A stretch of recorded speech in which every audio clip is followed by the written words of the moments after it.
diasporaan hedduun dhayxanii lafa fudhattanii akka mootummaa saniif harka dhiyaa turtan hin beekne. Isin yaasi beeku waan fudhattan. Ani isin nabaaru. Inabaaru ani. Isin yaasi beeku maa miti. Ormuun fudhata rakkoon qabu sanii miti. Warri artistii warri taatan yeroon kan yeroon itti walaloo barreessan yeroon itti diraamaa yookaan dooyyaa adda addaa waa'ee saba keessanii itti barreessitan yeroon itti waa'ee saba keessanii miidhaa saba keessanii irra jiru yeroo isin itti weelluu yookaan walaloo yeroo isin itti barreessitan amma sirbi bawwaammaa booda sirba jaalalaa ta'uu hin qabu jaalala keessa hin jiru waan akkasii keessa hin jiru weerarama salphina keessa jirra waan ta'eef. Kanaatiif artistoonni keenya kana booddee maaltu isinirraa eegama yoo jenne kana isinirraa eegu. Aartiin qabsoo Oromoo keessatti qooda guddaa akka inni taphate artistoonni keenya qooda guddaa akka isaan taphatan beekna. Baay'een isaanii haala 2018 dhufeef artistoonni keenya shoora guddaa taphatan jiru. Har'as kana taphachuun itti fufuu qabu. Wanti gara nama ga'e hin jiru, wanti argame hin jiru sababii ta'eef. Obboleettiin keenya amma maal jette addanaati? Amma gaafa bilisummaa keenya argannutti qabsoo keenya itti fufa jette. Ammallee qabsoo keenya itti fufa. Amma abbaa mirga keenyaa ta'anitti qabsoo keenya itti fufa. Kanaatiif tokkoon keessan amma waa'ee qabsoo karaa maalii isinitti himuu hin barbaadu. Namuu mirga isaatiif qabsaa'uun dirqama isaati. Mirga isaatiif qabsaa'uun dirqama isaati. Karaa dhagahamuu danda'u qabsaa'uun mirga isaatiin dirqama isaatiis ta'ee irratti mul'atan. Kanaaf otoon waan baay'ee isinitti hin dheeressini hojii qabdan irratti hojii saba keessanii hojii beeksisuu hojii advookasii jalqabuun isinirraatii eegama. Kana booda mana keessanitti hin taa'ina nama argatan hundumaatti dubbadhaa mootummaa irratti dhiibbaa godhaa. Mootummaan amma jiru kun akka kanaatti nama ajjeesaa, nama hidhaa, nama biyyaa baasaa, saba isaa cunqursaa, alagaa irratti waamee saba isaa dararaa itti fufuu hin danda'u. Kun jijjiiramuu qaba dirqama. Kun dirqama. Kana tumsuunis hin danda'amu. Kana bira dhaabbachuunis hin danda'amu. Mooraaliyyuu kana bira dhaabbachuu jechuun saba sanatti bobba'anii akkuma ormaa ajjeesuu wayya. Kana wayya kana bira dhaabbachuun hin danda'amu tasuma. Maal sababii ta'eef kana bira dhaabbatama? Maal sababii ta'eef kun tumsamuu danda'a? Kanaatiif ani gabaabaadhumatti waan baay'ee isiniin jechuu hin barbaadu. Qabsoo keenya itti fufaa. Hojii keessan irratti hojii dabalataa tokko qabadhaate waa'ee saba keessanii dubbadhaa. Waa'ee saba keessanii barreessaa. Tokkummaa keessan eeggadhaa. Kanumaan isiniin jechuu barbaada. Fayyaa ta'aa galatoomaa jawaaratan sillaati. Akkam ooltan? Fayyaa qabdani? Warri hedduu isin yaadne turre. Uummanni siyaatan hojii hojjetaa turre hunda keessatti hojii advookasii, hojii dippiloomaasii, leencalloodhaanis hedduu nu gargaaraa turtanii. Waggoota lamaan dabre kana immoo nus arguu baannu mirga saba keessaniitiif nuufis maatii keenyaafis waa hedduu hojjettan.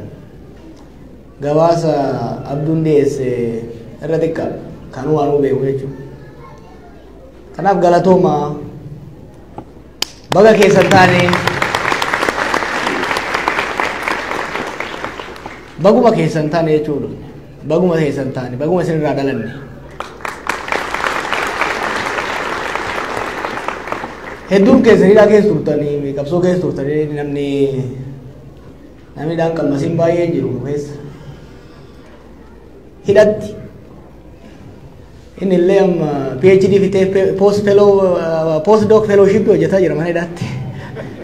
Ana otoo digrii iyyuu fitin na gad lakkisanii diploomaan na gad lakkisanii mana hidhaa keessatti wanti ulfaatan manni dhiphachuu miti, nyaanni hanqachuu miti, maatirraa adda ba'u miti.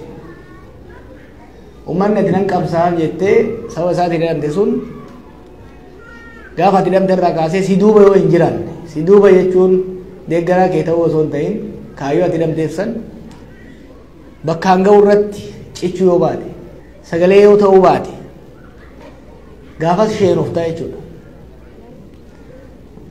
Nu garuu isheen of nu boonsitaniif mana murtiittis poolisii duratti qoma dayanne akka jeedalaa osoo hin ta'in akka leencatti bokkisaa turre isin abdanneeti galatoomaa.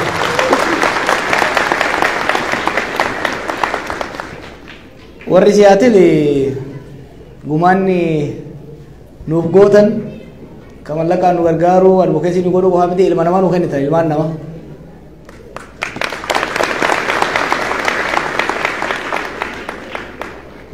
Yusuf I think gaafan dura dhufee bakkoodhaa kennitan what I remember. Gaafan Oromoo Faristeen dhufe silkii cabaa tokkoon qaban ture silkii Filippii tokko yaadattaniin silkii san harkatti uffatee fidee naa kenne egaa gaafsaniiti kun anuma jala deemaa jechuudha anuma gargaaraa jira Yusuf Redwaan gaafa inni gofare kaatee kubbaa ijoollee kubbaa gaggeessuun beeka isin ilaalaa jinniin kaaftee biyya dhufe eerpoortii guyyaa tokko jedhan guyyaa lama bullaan nu wajjin hidhame jechuudha.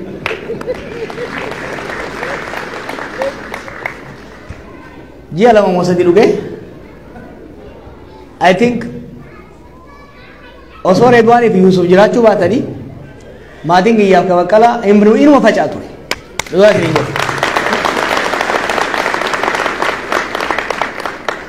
Erga gaafa san ummata maatii keenya gara hundaan administratively haga irratti maatiin kiyya waan kana keessa galaan beeku haga ammatitti isaan dura dhaabataa ture abbootii ogeessota seeraa keenya qindeessuun ogeessota fayyaa qindeessuun daasporaa qindeessuun ijoolleen asii guddate sun akka waan biyya sanii guddatte siistama biyya sanii nyaatte sochoosaa turte jechuudha galateeffachuu barbaada.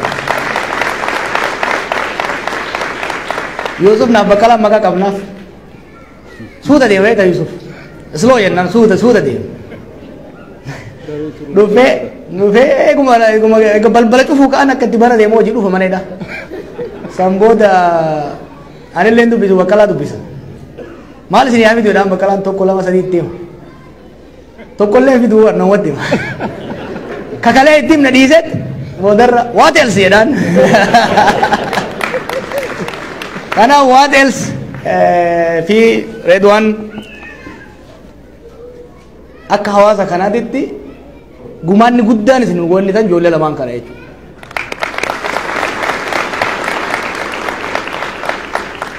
Redwaan illee leetaadha waan ta'u Yusuf garuu haadha warraasaa ilmaansaa lamaan dhiise 3 years qabsoo kanaaf nu deeggaruudhaaf ture.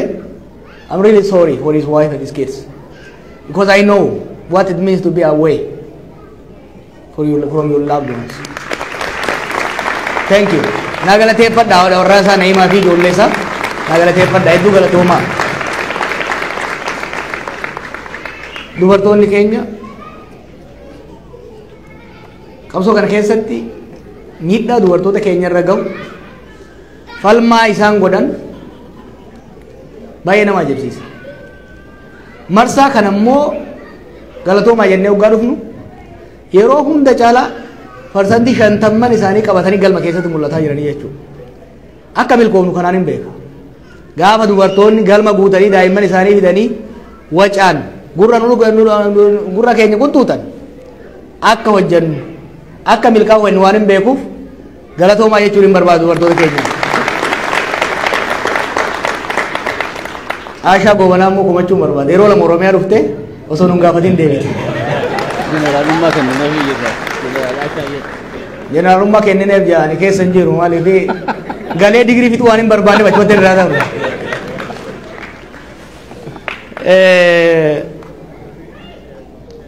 Maaladaa miidiyaa yeroo hidhaa turretti baay'ee nuuf qabsaa'aa turtanii obboleeyyan keenya ijoollee Sidaamaatu qaba. በጣም እናመሰግናለን ማለዳ ሚዲያ thank you. Community kuni you have transformed a lot. Dhugaa nama boonsitan beek.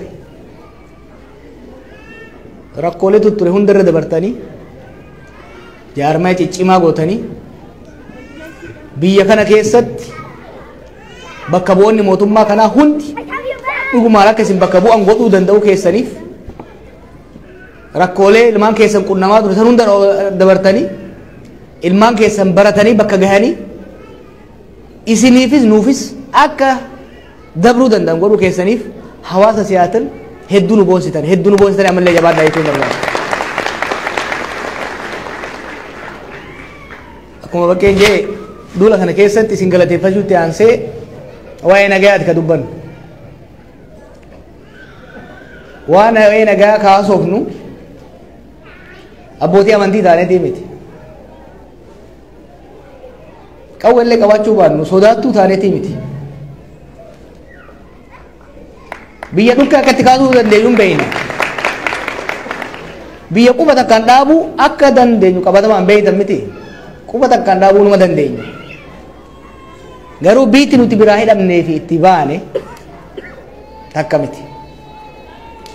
Taa osoo jennuun karaan kuni gooddaa karaa kana koottaa osoo jennuun sirna durii awuurra sirna haaraa ijaaruu wayya osoo jennuun sirna abbaa irree fiduuf hawuurra sirna dimokiraatawaa fiduu wayya osoo jennuun olaantummaa garee tokkoo jaaruuf hawuurra walqixxummaa nama cufaa fiduu wayya osoo jennuun callisaa isin hin beeytanii siyaasaan shira malee mariin hin taatu nutu sinirra beeka jedhanii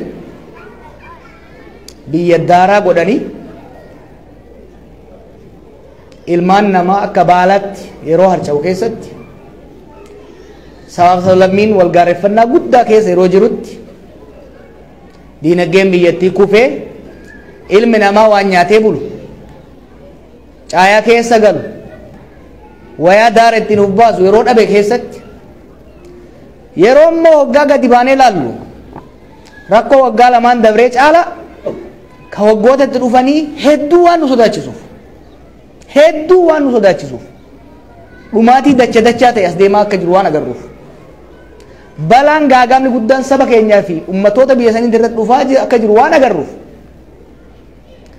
hoggansi jiru immoo rakkoo kanaayyuu sirnaan hubachuu dhaburra rakkoo dabalaa akka jiru waan agarruuf biyya kanatti lolli hin baasuu kara nagaatti deebi'aa jennee dhiibbaa godhuu murteessine jechuudha. Kana hoggaa jennu kanurraa eedan kan akka hin taane ni beeyna. Waggoota lamaan dabre kana keessatti waan Oromoon keessa dabre isiniif Rabbi qofa beeku. Ni ganamtan. Qaroo keessan isin jaamsan. Ilmaan keessan lafarratti fixan. Hamila isin cabsan. Sirna alagarra qabsaa turtanii keenya ol dhufe hoggaa jettan isinitti hammaatee argame. We understand your pain. Galmoota adda addaa keessatti dallansuun keessa maalirraa akka dhufu ni hubanna bara. Aariin keessan nu keessas jira. We feel you. Garuu akka hogganootaatti ummata akkanatti madaa'e kana ummata akkanatti dallane kana ummata ganame kana yoo maal gooneef wayyaa maaltu nurraa eeggama akka kanatti jennee of gaafanne jechuudha. Wal gaafanne ni mari'anne ofiinis ni mari'anne ummata keenyas bahaa dhihaa kaabaa kibbaa guddaa xiqqaa qonnaan bulaa barataa dubbifne sabaaf sablammoota wajjis ni mari'anne dippiloomaatota wajjis ni mari'anne. Akka hogganootaatti fuulleffannaan keenya guddaan kan ta'uu qabu balaan ummata keenyarra gahe cabbii ummata keenyarra gahe dhumaatiin ummata keenyarra gahee fi gahaa jiru kanarraa akka hammaatee hin deemne maal godhuu qabna jennetti tarsiimoo lafa kaayannee socho'aa jirra jechuudha. Wanni nu hubachuu qabdan wanni akka nu hubachuu qabdan barbaannu akka hogganootaatti dallansuu keenya dallansuun baasuu hin dandeenyu nurraa isin eeggamu. Aarii keenya aariin baasuu hin dandeenyu. Maaliifi aaree jedhanii yoo keessaa baasan ni dhaama. Aarii keenya yoo gabbaanee dubbanne waan garaa keenya keessa jiru yoo gabbaanee dubbanne ibidda irratti beenzila raphuu ta'a jenneeti. Kanaaf akka hogganaatti miira keenya liqimsine tarsiimoon saba kana bakkee baasu tokko saba kana qofa miti Oromoo qofa miti kanumaa jiru kanan doongorinaa biyyi guutuun ibidditti qabatee jira Amaarri dhumaa jira Qamaanti dhumaa jira Tigraay dhumaa jira Kibbi dhumaa jira Somaalee qofa xiqqoo kan nagaa qabu Gumuz lafarraa fitaa jiru ummanni mootummaa fi humna hidhate qofaa miti wal fitaa jiru kanaaf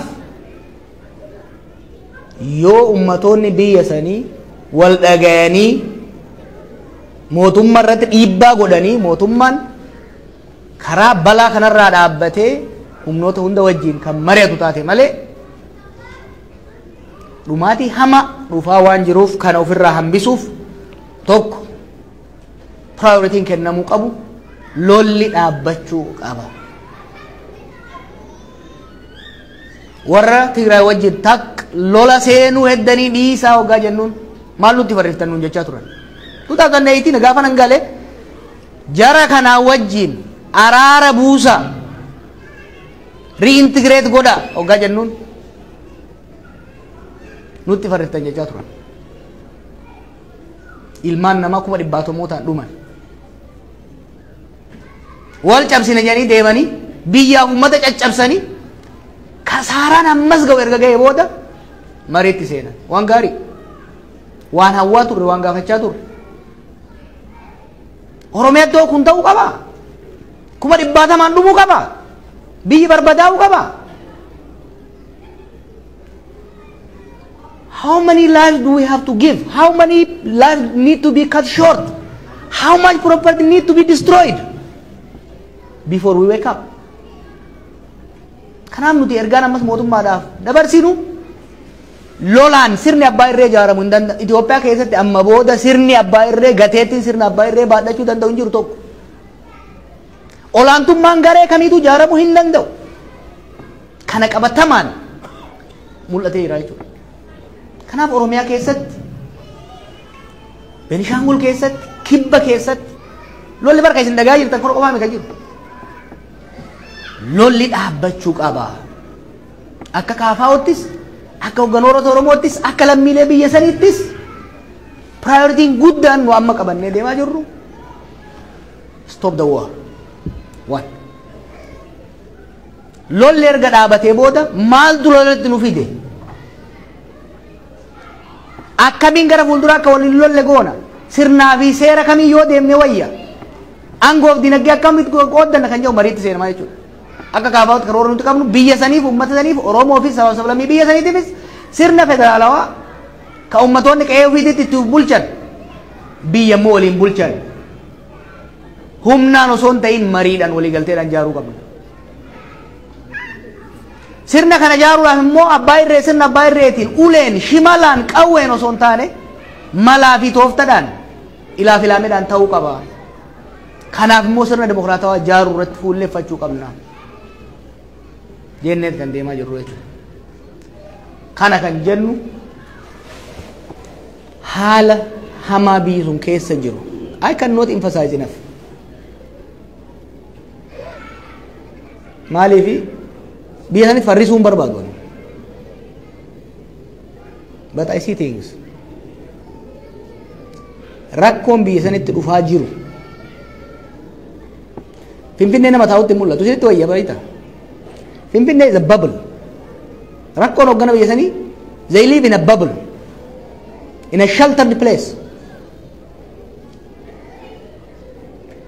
Hogganoonni kunan qeetti dhalatan helikooftara malee dhaquu hin danda'an.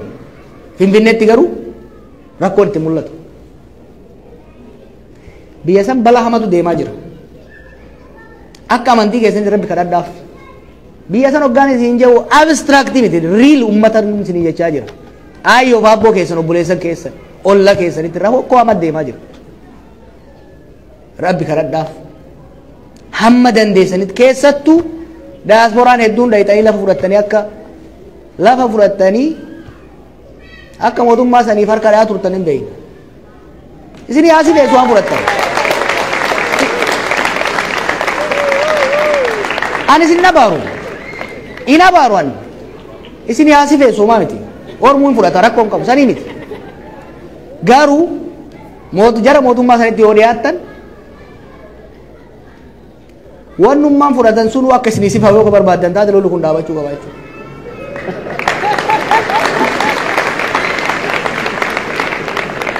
Kanaaf itti himaa tifoozoo qofan ta'inaa cheerleaders qofan ta'inaa nu deeggaraan jennu nu bilchiginnaa deeggaraa yoo barbaaddan rakkoon hin jiru garuu ibiddatti hoggaa isaan deeman calliftanii hin laalina balatti hoggaa isaan biyya geessan calliftanii hin laalina kanaaf waan dandeessaniin qabsoo gargaaruu itti fufaa garuu immoo Oromoo waan tokko tokko waan sooshaal miidiyaa irraa agarru nama qaanyeessa Oromoon lammuma jiraarra bara gosa amantiin qabamu Oromoon sitti hima ka ajjeesaa jiruuf ka du'aa jiru qofa Oromoon amma jiru estu balaa biyya saniif ummata sun keessa jiru yeroo agarrutti nuti garaa magarummaa qabnu dhiifnee saboota hogganoota saboota biraa wajjin gatteenye mari'achuu barbaadu isin garuu gosa amantii fi gandaa fi qabaleen adda qoqqoodan tani hoggaa loltan it is shame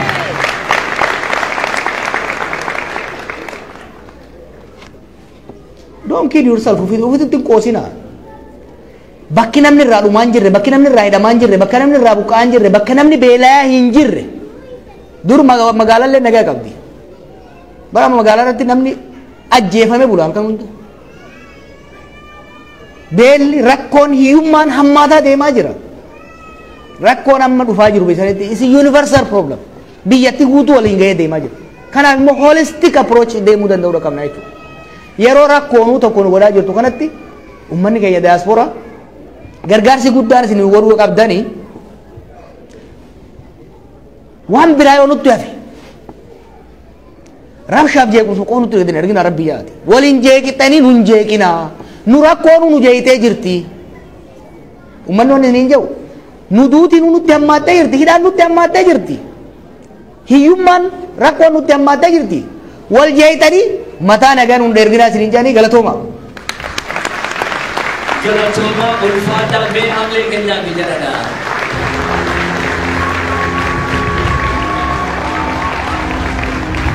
Bagan dhufe baga isin keessa jira siyaate dhugaa dubbachoo.